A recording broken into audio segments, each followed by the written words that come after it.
Hola, ¿qué tal hermanos crísticos? Muy buenas noches, mis amados.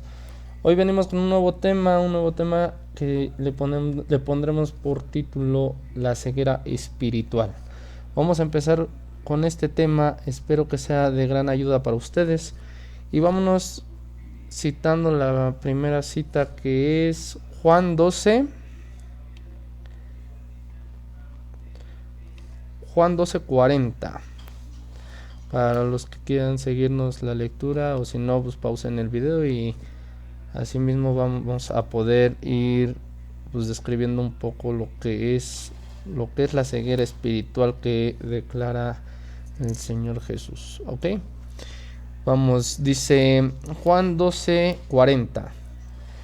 Dice: cegó los ojos de ellos y endureció su corazón, para que no vean con los ojos y entiendan con el corazón y se convierta y yo los salve. Vamos a empezar así este tema, empezando a escudriñar esto que es Juan 12:40. Vamos a leerles un versículo antes para que más o menos agarre contexto. Dice: por esto no podrán creer, porque también dijo Isaías: cegó los ojos de ellos y endureció su corazón, para que no vean con los ojos y entiendan con el corazón y se convierta y yo lo sane. En este momento aquí estaba declarando Jesús que Isaías había declarado que alguien había cegado los ojos y endurecido el corazón y no podía Jesús sanarlos. Ok, pues vamos a descubrir quién es ese que había endurecido el corazón y no había sanidad para ellos por medio de Cristo. Vamos a la cita de Isaías 6. Isaías 6 del 8 al 13. Isaías 6 del 8 al 13. Dice así: después oí la voz del Señor que decía: ¿a quién enviaré? ¿Y quién irá por nosotros? Entonces respondí yo: heme aquí, envíame a mí. Y dijo: anda, y id a este pueblo, oíd bien, mas no entendáis. Ved por cierto, mas no comprendáis.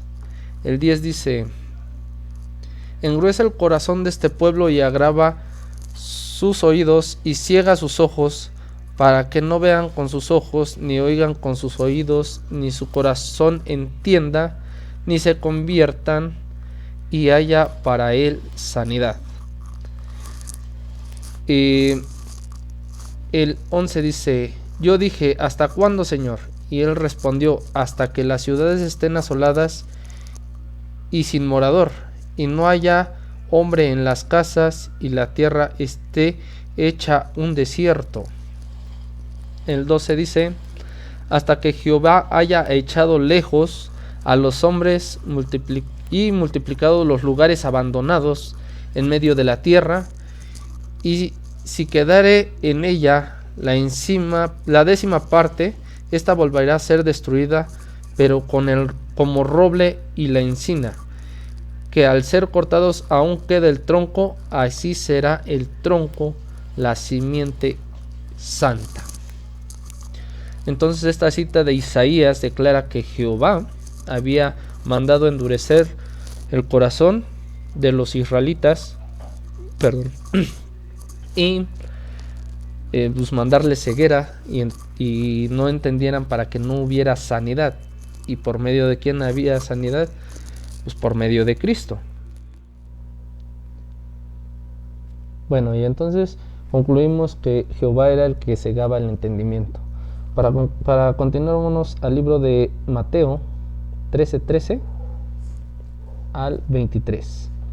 Dice: por eso les habló por parábolas, porque viendo no ven, y oyendo no oyen, ni entienden, de tal manera que se cumple en ellos la profecía de Isaías, cuando dijo: de oído oiréis, mas no entenderéis, y viendo veréis, y no percibiréis. Porque el corazón de este pueblo se ha engrosado, y con los oídos oyen pesadamente, y han cerrado sus ojos para que no vean con los ojos y oigan con los oídos, y con el corazón entiendan, ya que se conviertan y yo los sane. Pero bienaventurados vuestros ojos porque ven, y vuestros oídos porque oyen.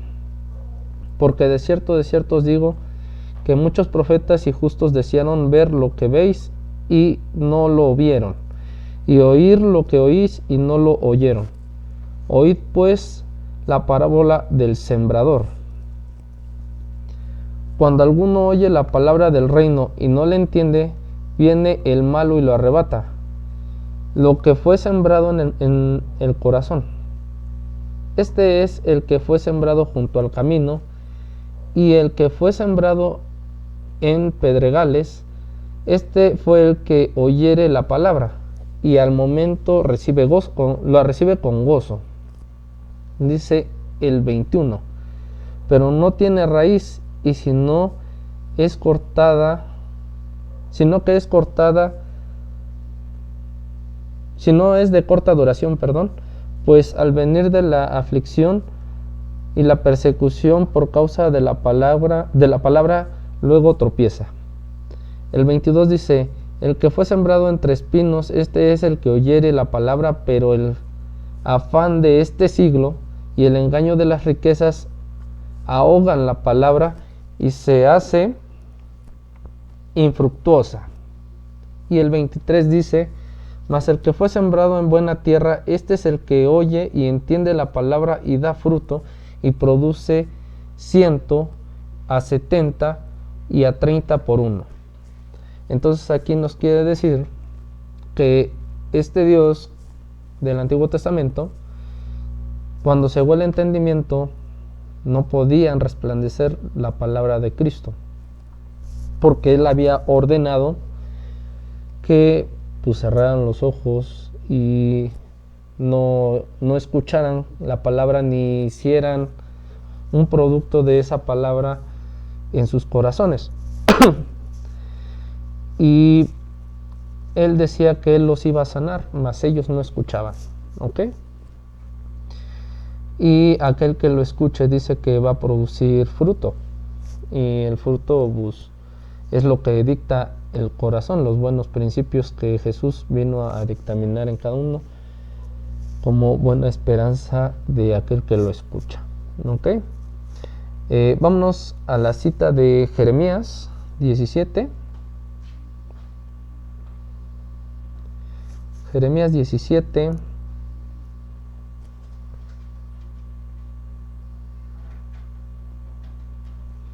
Jeremías 17 del 9 y el 10. ¿Ok?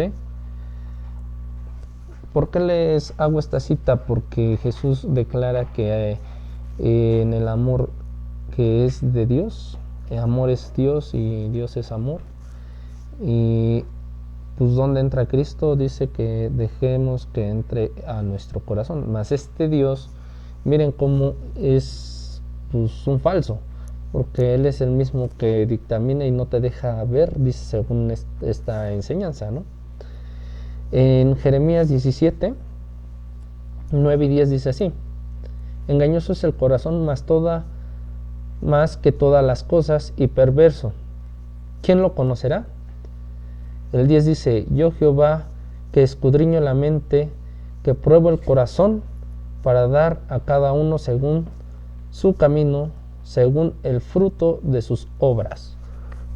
Entonces, aquí claramente dice Jehová que para él el corazón es engañoso y para él es perverso, porque él no comprende las obras de Dios. Entonces dice que él escudriña la mente y que prueba el corazón y que da a cada uno según sus obras. Pues claro, cómo no va a hacer va a dar este falso Dios según sus obras si no comprende o hace caer en la equivocación que el corazón es una cosa engañosa. En realidad Dios nada más lo único que quiere es una destrucción para cada aquel humano que confíe en Él. Entonces, ¿por qué les digo que Dios no quiere que sepas que la salvación viene por medio de lo que Él tacha? En este caso está tachando el corazón. Mas ustedes sabían cuál es el sello más importante de que Cristo está en ustedes. Vámonos a la cita 2 de Corintios 1, 22. 2 de Corintios 1, 22 dice así: el cual también nos ha sellado y nos ha dado las arras del Espíritu en nuestros corazones. Entonces, las arras del Espíritu son los frutos y todo el conocimiento que viene de lo alto y perfecto. Y dice que es del Espíritu, ¿ok? ¿Del Espíritu de quién? Del Padre. Y dice que en dónde debe de estar guardado, en nuestros corazones. Entonces, ciertamente cuando te dicen que el corazón es engañoso, es porque no sabe qué es el amor de Dios. ¿Ok? También nos dice en la cita de Efesios 1, del 13 al 23, vamos a escudriñarlo un poco. Dice: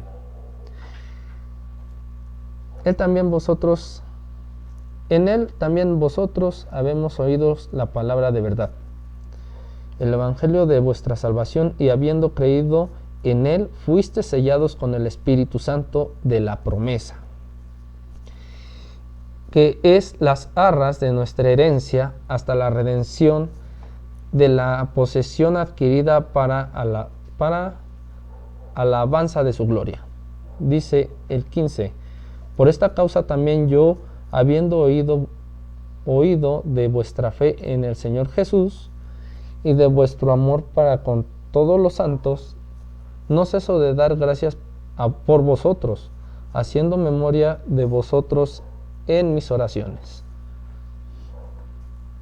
Dice el 17: para que Dios de nuestro Señor Jesucristo, el Padre de gloria, os dé espíritu de sabiduría y de revelación en el conocimiento de Él, alumbrando los ojos de vuestro entendimiento, para que sepáis cuál es la esperanza aquel el que os ha llamado, y cuáles las riquezas de la gloria de su herencia de los santos. Dice el 19: y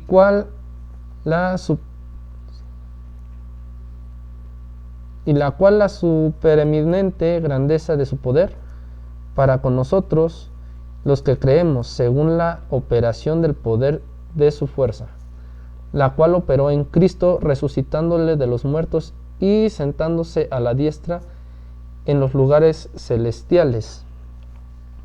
Dice el 21: sobre todo principado y autoridad y poder y señorío, y sobre todo nombre que se nombra, no solo en este siglo, sino también en el venidero. Y sometió todas las cosas bajo sus pies, y dio por cabeza a todas las cosas a la iglesia.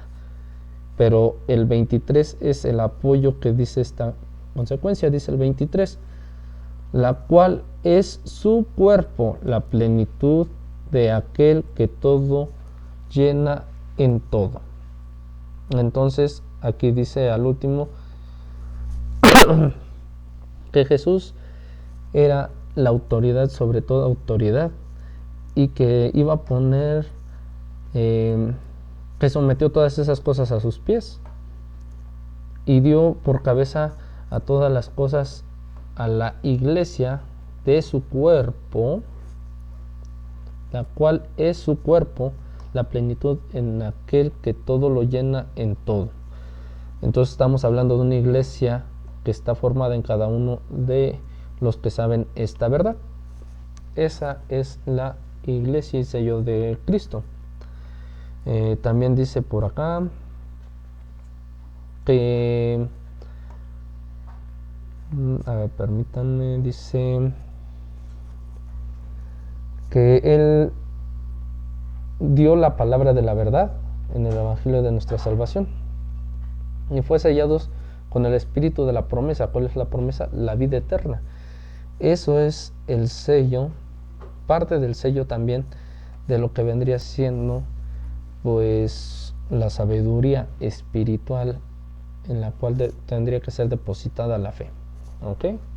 Entonces vamos entendiendo que Jesús dictaminó que había alguien que no dejaba que tuviéramos entendimiento, que no tuviéramos sabiduría, porque nos cegaba los ojos.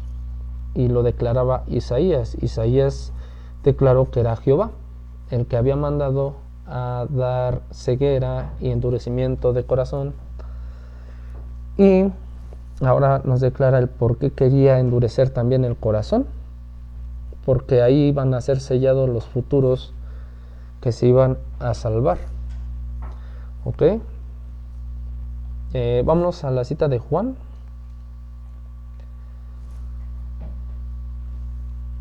Juan 14.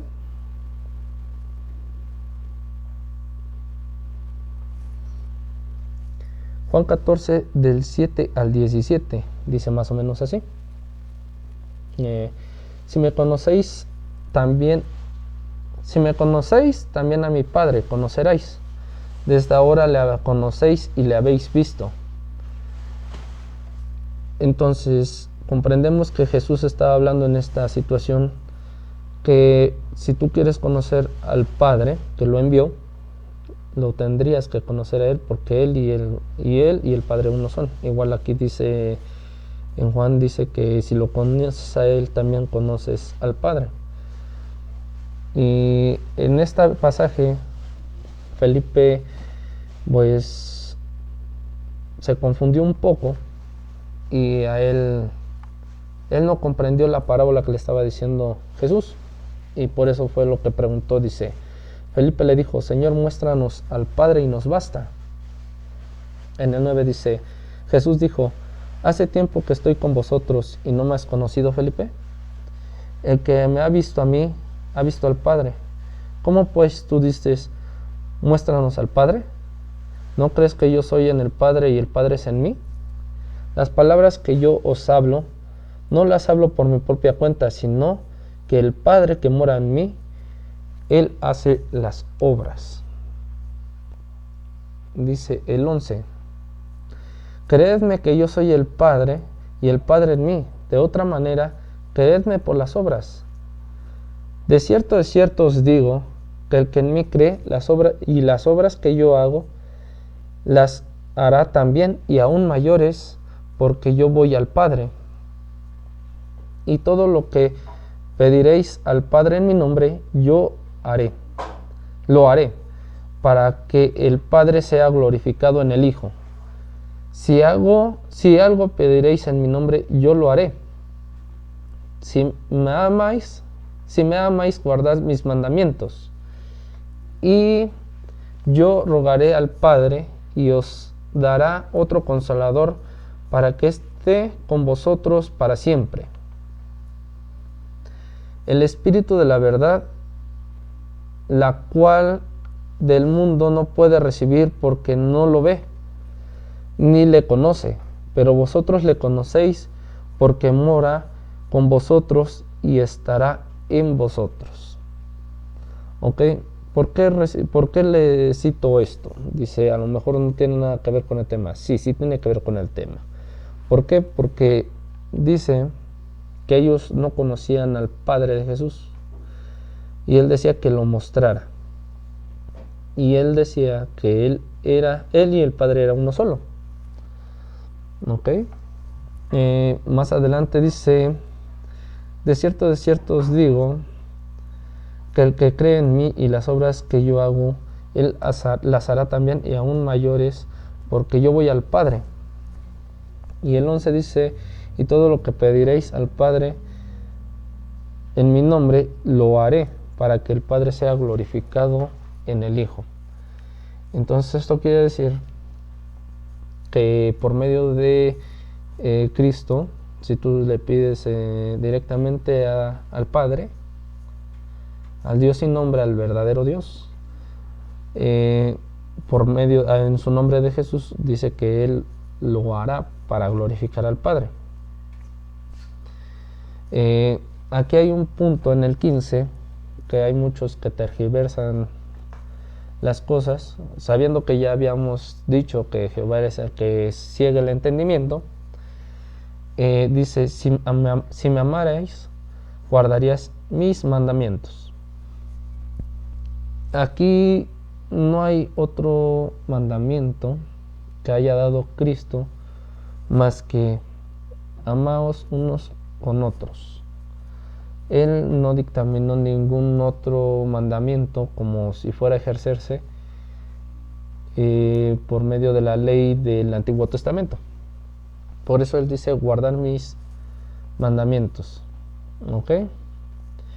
Y dice que mandará un consolador, que es el Espíritu de la verdad, el cual el mundo no puede recibir porque no lo ve ni le conoce, pero vosotros los conocéis porque mora con vosotros y estará con vosotros. ¿Ok? Entonces hay que saber igual que para entender un poco más, hay que saber y fomentar bien lo que es Dios. Y entonces, para esto, vámonos a la cita de Juan, ahí mismo en Juan, pero en el 5, capítulo 5 y versículo 45. Vamos a descubrir entonces cuáles son los fundamentos o quién es el Padre, para que pues no seas engañado de nuevo, ¿no? Entonces dice en Juan 5:45, dice, no penséis que yo voy a acusarlos delante del Padre. Aquí habla Jesús, ¿ok? Dice, no penséis que yo voy a acusarlos delante del Padre. Hay quien los acusa, Moisés, en quien tenéis vuestra esperanza. Vamos a recapitular algo. Israel, ¿en quién tenía puesta su esperanza? ¿En su Dios o en quien escribió las leyes que le mandó su Dios? Por medio de que la esperanza tendría que ser en el Dios de los judíos, que es Yahvé, Jehová, Alá, como ustedes lo quieren llamar, ¿ok? Que fue el que dio los mandamientos. Y Moisés fue el intermediario. Entonces, al hablar en esta cita de Moisés, no se quería referir directamente a Moisés, sino a quién le había hablado Moisés. En este entonces vamos a leer esta cita así. No penséis que yo voy a acusarlos delante de mi Padre. Habla Jesús. Hay quien los acusa. Cámbienle ahí Moisés por Jehová. Hay quien los acusa, Jehová, en quien tienen puesta vuestra esperanza. ¿Ok? Pero, ¿por qué les digo esto? Porque Moisés es un velo. Es un velo que ciega el entendimiento, porque Jesús hablaba en parábolas. Y una parábola quiere decir que tienes que encontrarle el sentido a las palabras para que puedan ser ejecutadas. ¿Por qué les digo esto? Porque está dictaminado en Apocalipsis quién es el acusador, ¿ok? Y el acusador no es Moisés. Ok, vamos a ver en Apocalipsis 12:10. Apocalipsis 12:10 dice más o menos así. Entonces oí una gran voz en el cielo que decía: ahora ha venido la salvación y el poder y el reino de nuestro Dios y la autoridad de su Cristo, porque ha sido lanzado fuera el acusador. ¿Quién es el acusador? Vamos a investigarlo, ¿vale? El acusador de vuestros hermanos, el que acusaba delante de nuestro Dios día y noche. Y ellos le han vencido por medio de la sangre de Cristo y la palabra del testimonio de ellos, y menospreciaron sus vidas hasta la muerte. ¿Ok? Entonces, aquí dice que para esto el acusador fue lanzado. ¿Ok? Fue lanzado el acusador. Ahora vamos a seguir leyendo para que veamos hasta dónde está. Dice, por lo cual alegraos cielos. Él dice el 12.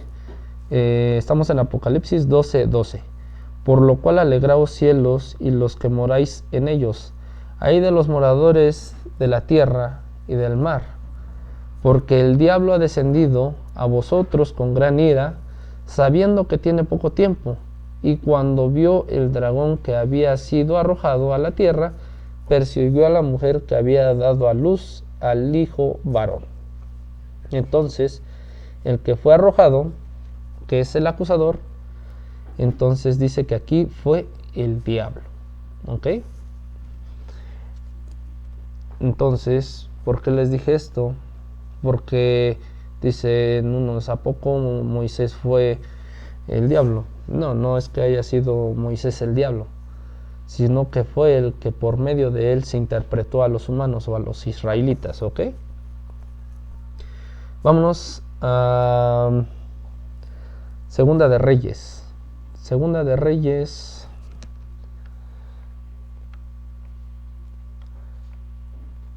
A ver, por aquí estaba. Segunda de Reyes 18. Segunda de Reyes 18, 5 al 7.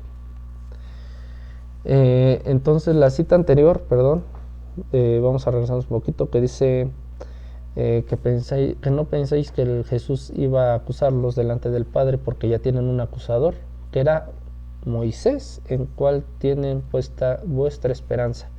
Pero aquí vamos a ver el por qué les decía que cambiaran el nombre de Moisés por el nombre de Jehová.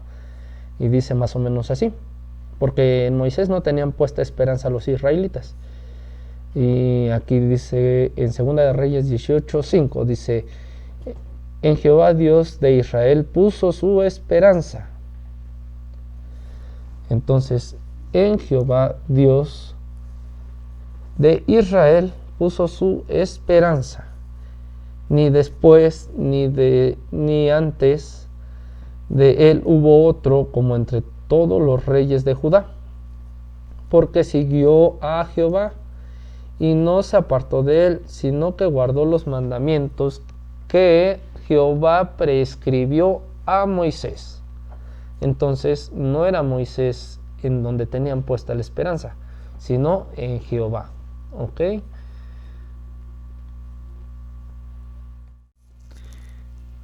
Y bueno, ya entendimos entonces que por medio de Jehová había sido dada la ley, y los israelitas entonces tenían pues la esperanza sobre Jehová. ¿Ok? No era sobre Moisés.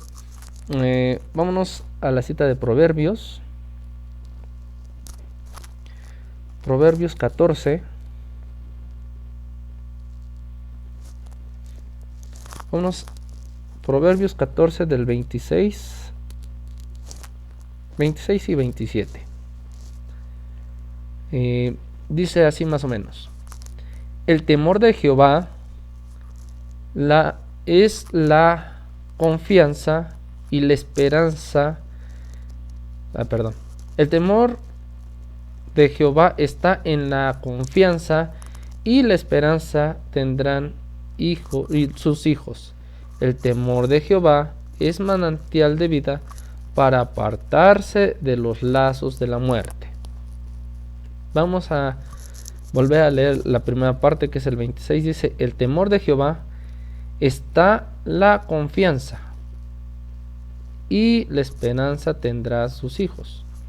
Entonces quiere decir que su temor de Jehová es que ustedes tengan confianza y esperanza. ¿Ok? En el 27 dice que su temor de Jehová, dice, el temor de Jehová es manantial de vida para apartarse de los lazos de la muerte. Entonces dice que Jehová teme del manantial de la vida por el cual puedan apartarse de los lazos de la muerte. ¿Y por qué le cito esto? Vamos a ver cuáles sean esos manantiales de vida que a él le teme mucho, ¿no? Porque así dice esa escritura. Vámonos a Juan de nuevo. A Juan 7:38. Juan capítulo 7, verso 38. La escritura dice así: el que cree en mí, como dice la escritura, de su interior correrán ríos de agua viva. Entonces, esto lo expresa Jesús. ¿Ok? Y dice que el que crea en él, correrán ríos de agua viva. Estas son las aguas de las cuales teme Jehová, que corran dentro de ti. Por eso dice la escritura que ese es su temor, de que de tu interior corran igual ríos de agua viva. ¿Ok? Ok. Entonces vamos a continuar. Nos vamos a ir a Isaías. Isaías 33:6, para que podamos complementar lo del tema de la ceguera espiritual. Ok, Isaías 33:6.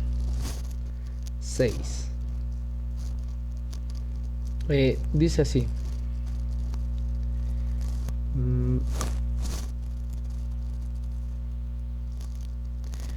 y reinará en tus tiempos la sabiduría y la ciencia y abundancia de salvación.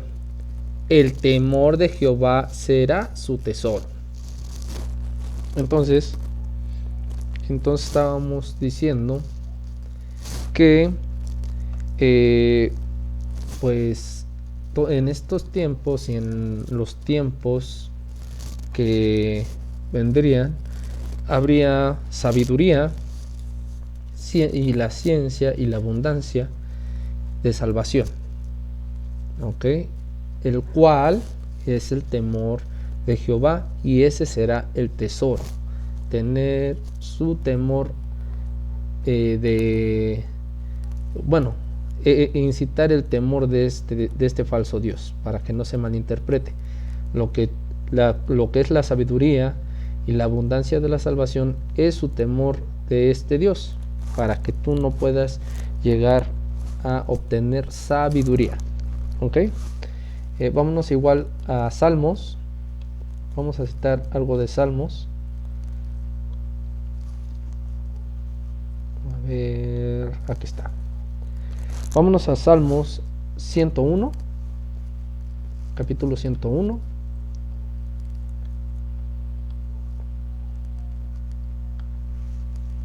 Perdón, 111.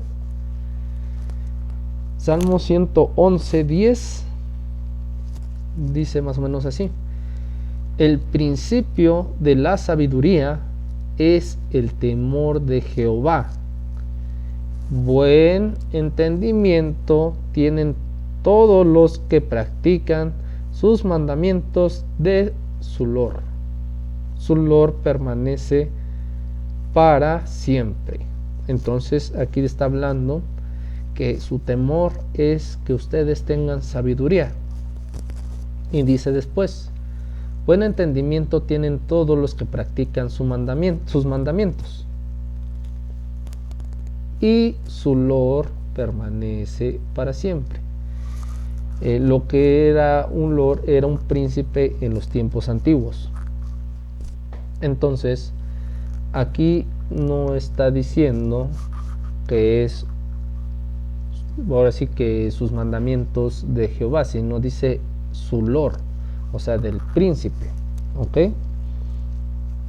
Vámonos también ahí mismo en Salmos, pero nos vamos a ir a Salmos 34. Salmos 34.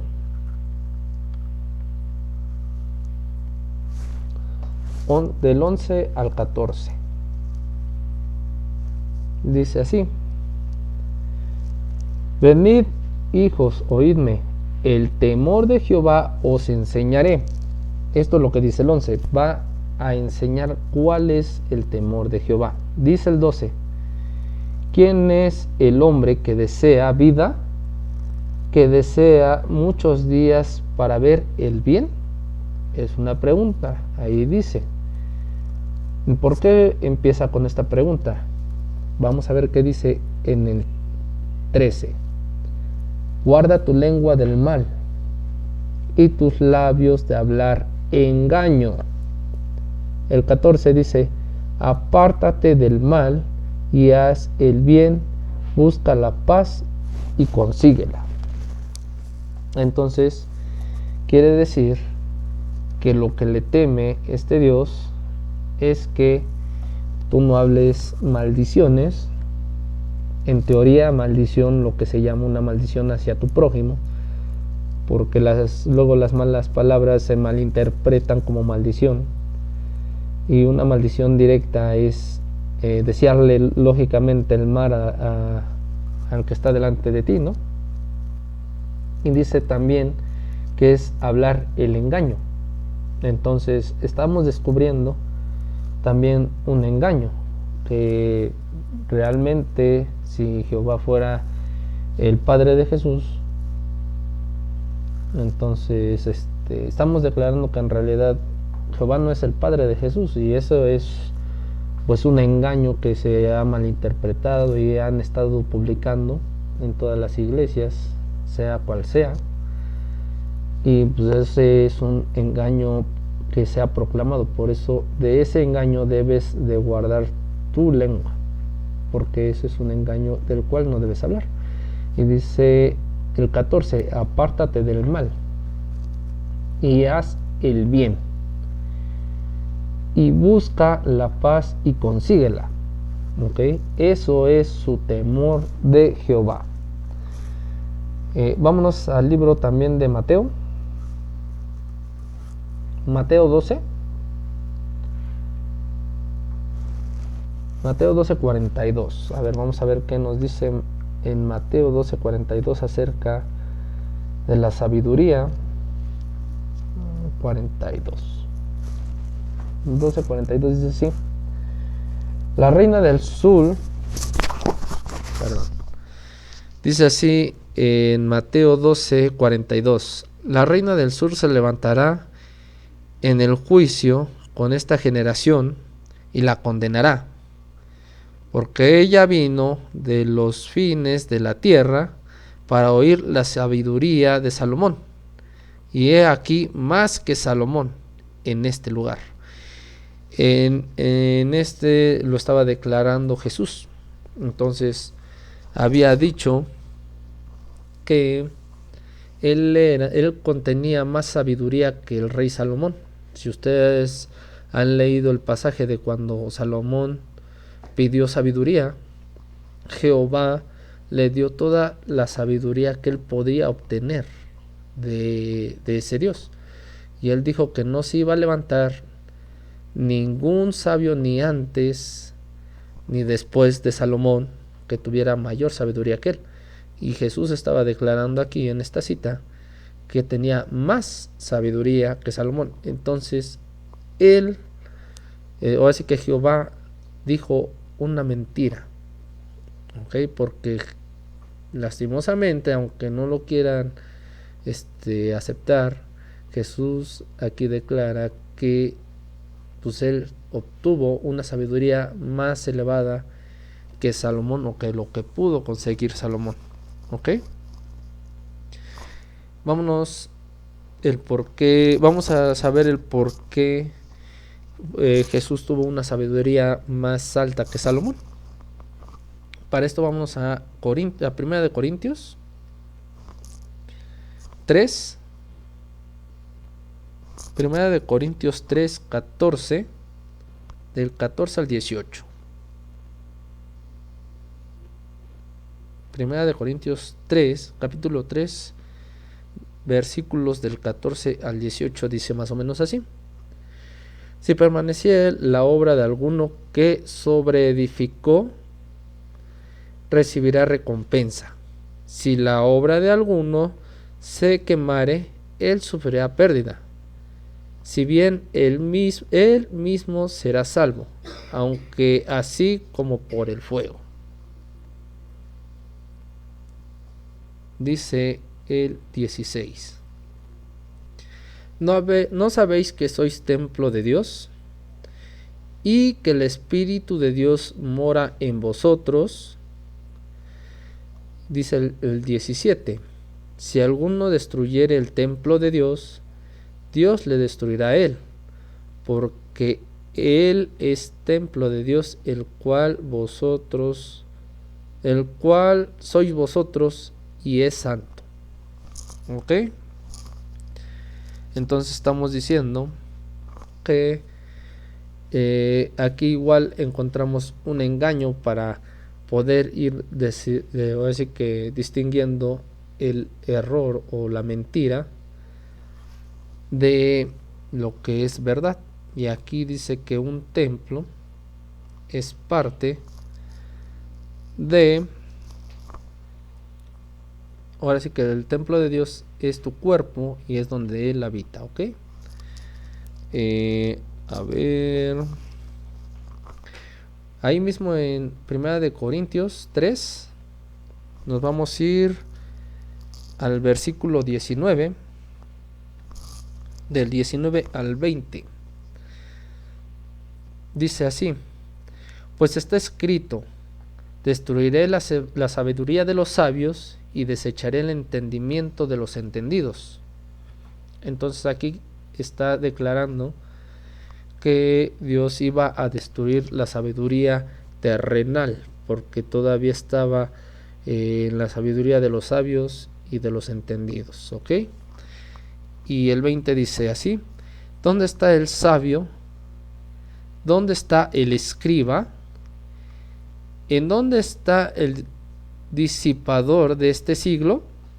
¿No ha enloquecido Dios la sabiduría del mundo? Dice el 21: pues hay que en la sabiduría de Dios el mundo no ha conocido a Dios mediante la sabiduría. Agradado a Dios salvar a los creyentes por la locura de la predicación. Entonces aquí esta cita dice que ha derrumbado toda sabiduría terrenal y ha puesto por medio, en vez de la sabiduría, el conocimiento de la sabiduría de Dios, que es para salvar a los creyentes por medio de la predicación. ¿Ok? Vámonos a la cita de Santiago.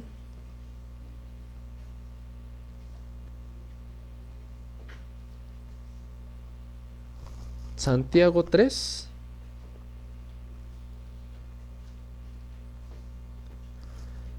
Santiago 3, del 14 al 18.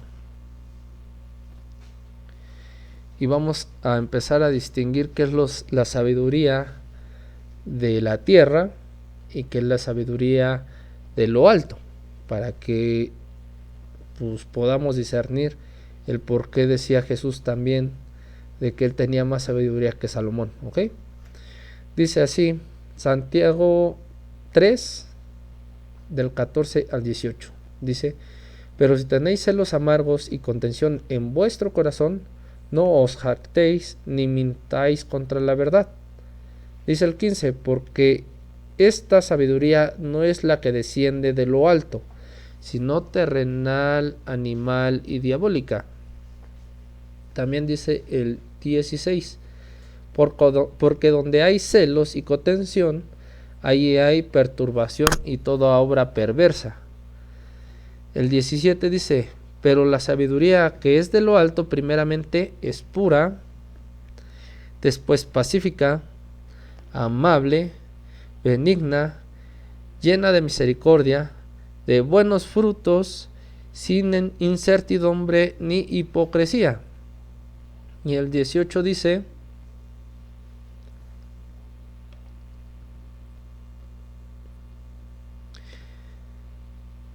y el fruto de la justicia se siembra en paz para aquellos que hacen la paz. Entonces estamos diciendo que todos los frutos que vienen de la tierra dicen que contienen celos, perturbación y toda obra perversa. Entonces, no sé si han escuchado que dicen que Jehová es un Dios celoso. Ok. Contención, porque él luchaba contra otros dioses que decía que él no existían, pero era celoso porque él decía que no había otros dioses ante él. Pero igual se ponía celoso porque por ejemplo, en Moisés retribuyó mucho o pasó por alto muchas alabanzas hacia otros dioses que dicen que eran ajenos a los israelitas. ¿Ok? Entonces aquí vemos que esta sabiduría que proviene de lo alto no es más que amor puro, dice, porque es pacífico, puro, amable, benigno, lleno de misericordia. Misericordia es amor, ¿ok? De buenos frutos, sin incertidumbre ni hipocresía, ¿ok? Entonces, esta era la sabiduría que venía de Jesús el Cristo, de lo cual, pues lógicamente estos frutos lo conllevaban a él. Él era el portador de todos estos frutos.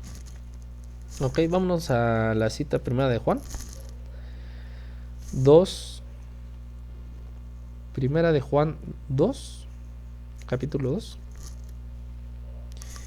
10 y 11. Primera de Juan 2, 10 y 11. Dice así: el que ama a su hermano permanece en la luz, y en él no hay tropiezo, pero el que aborrece a su hermano está en tinieblas, y anda en tinieblas, y no sabe a dónde va, porque las tinieblas le han cegado los ojos. Estábamos hablando entonces de ceguera espiritual, y él está hablando que hay luz y hay tinieblas, pero aquel que no ama dice que está en tinieblas, y aquel que ama entonces lógicamente debe de ser luz. Ok. Vámonos ahora a Juan.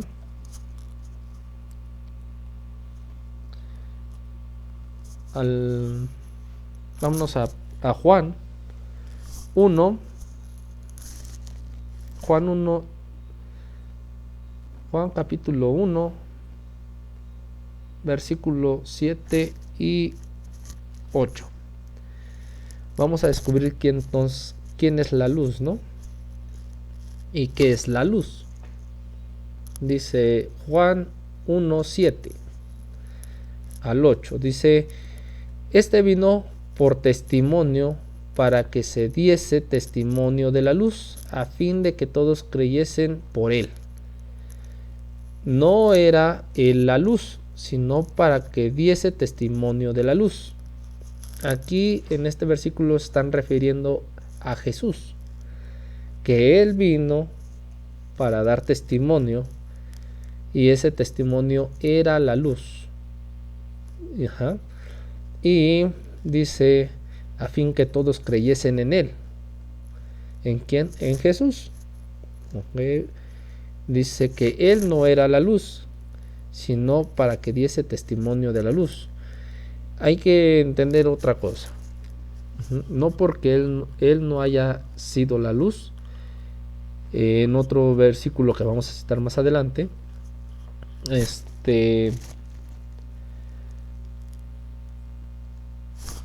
pues en realidad Jesús contenía la luz. No era definitivamente la luz, era la luz la que hablaba por medio de Él.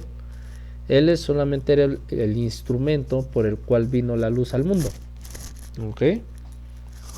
Y ahí mismo vamos a saber cómo está conformado esto, para que veamos cuáles eran por dónde provenía la luz que habla pues el testimonio de Jesús también, ¿no? Y veamos cuál es la luz de las tinieblas, el cual nos tiene encegados las tinieblas, ¿no? Para que, que tienen encegado todavía a muchos hermanos las tinieblas y no dejan que resplandezca la luz. Nos quedamos en Juan 1. Entonces vámonos a Juan 3. Ahí mismo en el Evangelio de Juan 3, 19 y 20. Ok, dice así: y esta es la condenación,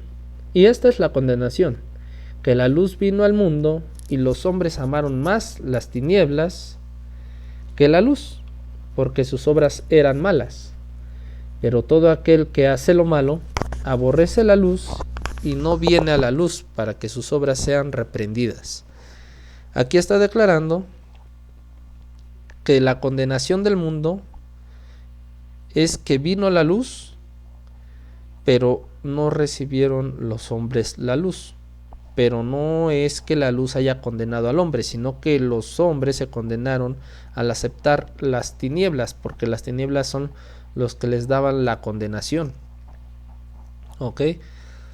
Entonces dice que la condenación del mundo es que vino la luz al mundo y los hombres no la recibieron, porque amaron a las tinieblas que a la luz. ¿Ok? Entonces vámonos a ver cuáles eran esas tinieblas de las cuales hablaba Jesús. Vámonos al libro de Amos, en el Antiguo Testamento. Amos 5:20, para saber cuáles eran esas tinieblas. ¿Ok? Dice así, Amos 5:20: ¿no será el día de Jehová tinieblas y no luz? Obscuridad que no tiene resplandor. Hay muchos que andan diciendo que esperan el día de Jehová o el día de Dios. Entonces aquí en Amos declara que el día de Jehová será de tinieblas y no de luz. Ya después dice de obscuridad que no tiene resplandor. Entonces estamos hablando que la obscuridad es de lo que tanto anhelan de ese Dios. Es de lo que tanto ese Dios quiere traer al mundo, para que seas obscurecido y que tengan las tinieblas. Pero ya habíamos dicho que las tinieblas son lo que no tiene amor, es aquello que es todo lo contrario del amor. Y aquí está declarando que el día de Jehová son tinieblas, o sea que no va a venir con amor este Dios. Ok, y vamos a ver cómo es que va a ocurrir ese día de Jehová. Y yo creo que eso ya lo habían visto a lo mejor en alguna de sus iglesias, pero no se lo han querido decir como tal, ¿no? Vámonos a Apocalipsis 16. Apocalipsis 16:10. Apocalipsis capítulo 16, versículo 10. Dice más o menos así. Del 10 y 11 lo vamos a leer. ¿Okay? Dice así: el quinto ángel derramó su copa sobre el trono de la bestia y su reino se cubrió de tinieblas. Estábamos hablando del día de Jehová, ¿no? El ángel fue enviado por el Dios verdadero y derramó su copa sobre el trono de la bestia. Dice, y su reino de la bestia se cubrió de tinieblas y mordían de dolor sus lenguas y blasfemaron contra Dios del cielo por sus dolores y por sus úlceras, y no se arrepintieron de sus obras. Entonces aquí Apocalipsis está cifrando lo que iba a ocurrir en ese famoso día de Jehová, que entonces estábamos descubriendo que Jehová era el engaño, y no decían que entonces estábamos diciendo que el diablo había cegado el entendimiento. Entonces Jehová es Satanás. En otro caso, en el Apocalipsis se le representó a la bestia como diablo y Satanás. Y aquí dice que el trono de la bestia se cubrió de tinieblas, y los que se cubrieron de tinieblas blasfemaron contra el Dios verdadero, o contra Dios, aquí dice, porque ellos pensaron que Jehová era Dios. Y en ese día va a pasar así. Hay muchos que todavía no van a entender quién es Dios, y van a blasfemar que este Dios era Jehová. Pero al final van a entender que Jehová no es Dios, y van a blasfemar pensando que Dios les había mandado esta condenación. Pero aquí no se los manda este Dios, sino que la bestia fue el mismo que cubrió de tinieblas, de tinieblas a todos los que le seguían en su trono, que lo hicieron que lo adoraran, y los cubrió de úlceras y de dolores. Pero ellos no se arrepintieron de sus obras, aún así, aunque ellos hayan creído en él. Y para terminar de todo este análisis, entonces vamos a recapitular todo de nuevo.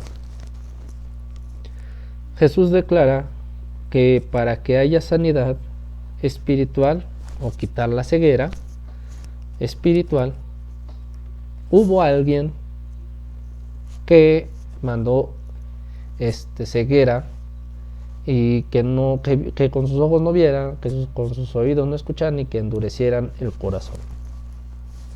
Ya descubrimos quién fue el que lo mandó, y su misma Biblia declara que fue Jehová. Okay. Después declara este falso Dios que él mandó a que endurecieran el corazón, y a la vez dice que el corazón era engañoso. ¿Para qué? Para que no se dieran cuenta de lo que podría llegar a suceder en ustedes, o sea, la salvación. Ya descubrimos que por medio del corazón, o en el corazón, se tiene que edificar el sello del Dios vivo. También descubrimos que el acusador es Jehová, porque no es Moisés, en el cual los israelitas tenían puesta su esperanza, porque por medio de Moisés fue dada toda la ley. ¿Okay? También vimos que la reina del sur, esto era una profecía que se tenía que levantar. Hay muchos estudiosos de la ciencia, de los acontecimientos apocalípticos, de las profecías, que se basan en otros libros que han sido igual iluminados en otra enseñanza, que igual procede del verdadero Padre, y ellos dictaminan que la reina del sur puede ser o es América del Sur, porque fue la primera que se levantó con esta enseñanza.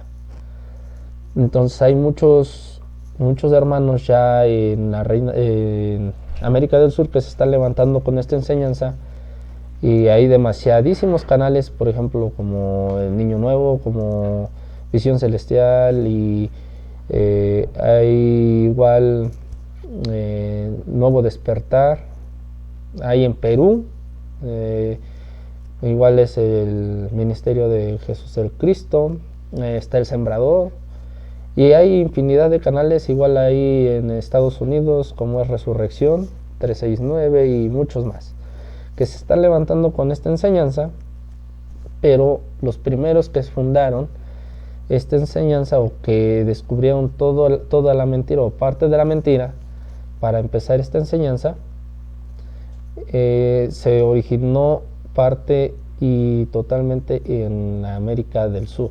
Por eso dicen que cuando hablaban de la reina del sur en este momento Jesús, que era una profecía, se refería a América del Sur. Eso es lo que dicen ellos. ¿Ok? Y pues yo no puedo dictaminar nada, pero yo sí sé de los primeros que se levantaron con esta enseñanza fueron parte de hermanos que viven en América del Sur. ¿Ok? Entonces, ya sabíamos que se iba a levantar entonces esta mujer, esta reina proveniente del sur, y que iba a buscar la sabiduría de Salomón, pero Jesús estaba dictaminando que en él estaba la sabiduría aún mayor que Salomón.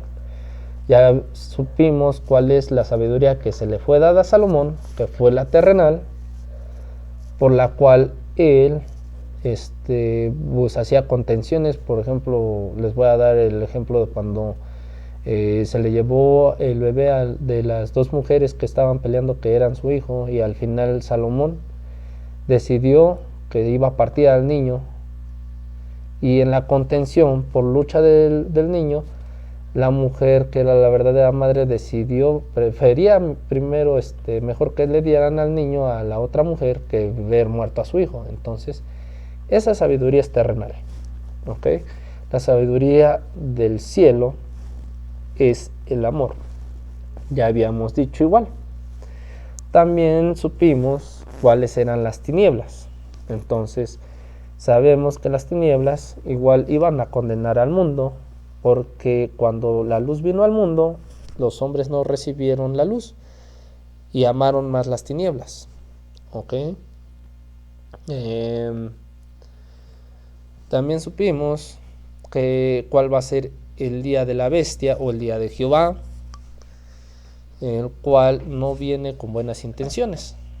En realidad no va a ser de luz, sino va a ser de tinieblas, y va a ser para destruir a toda la tierra. ¿Ok? Espero que haya quedado claro cuál es la ceguera espiritual del cual nos debemos de deshacer para que resplandezca Cristo y la sabiduría de lo alto. Me despido con la cita de Mateo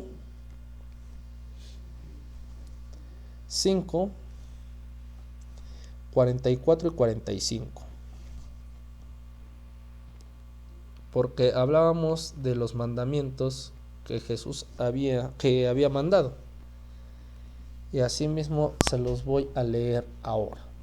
Dice Mateo 5, 44 y 45: pero yo os digo, amad a vuestros enemigos, bendecir a todos los que los maldicen, hacer el bien a los que os aborrecen, y orad por aquellos que os ultrajan y os persiguen, para que seáis hijos de vuestro Padre que está en los cielos, que hace salir el sol sobre malos y buenos, y hace llover sobre justos e injustos. Espero que este tema les haya sido de bendición, y esperemos que para la próxima nos dejen en los comentarios qué otro tema quieren que expliquemos sobre la verdadera sabiduría de lo que viene siendo lo santo, lo alto de Cristo, para que ya no se dejen engañar más por religiones y falsos contextos, de los cuales después pueda volverles a cegar el entendimiento, porque ese Dios, ese falso Dios no quiere que a ustedes les resplandezca la sanidad y la salvación de sus vidas. ¿Ok?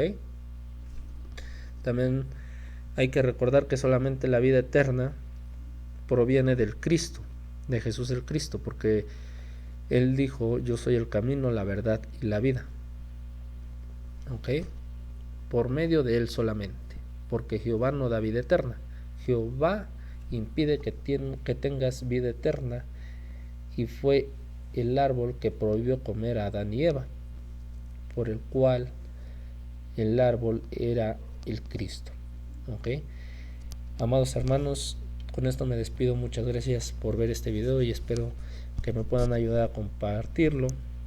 Dale like y suscríbete para que lleguemos a más personas con este conocimiento y podamos apartarlos de donde les meten más y más engaño y solamente pues no dejan que comprendan la sabiduría de lo alto y puedan haber para ellos sanidad y salvación. ¿Ok? Nos vemos hasta la próxima. Muchas gracias, hermanos.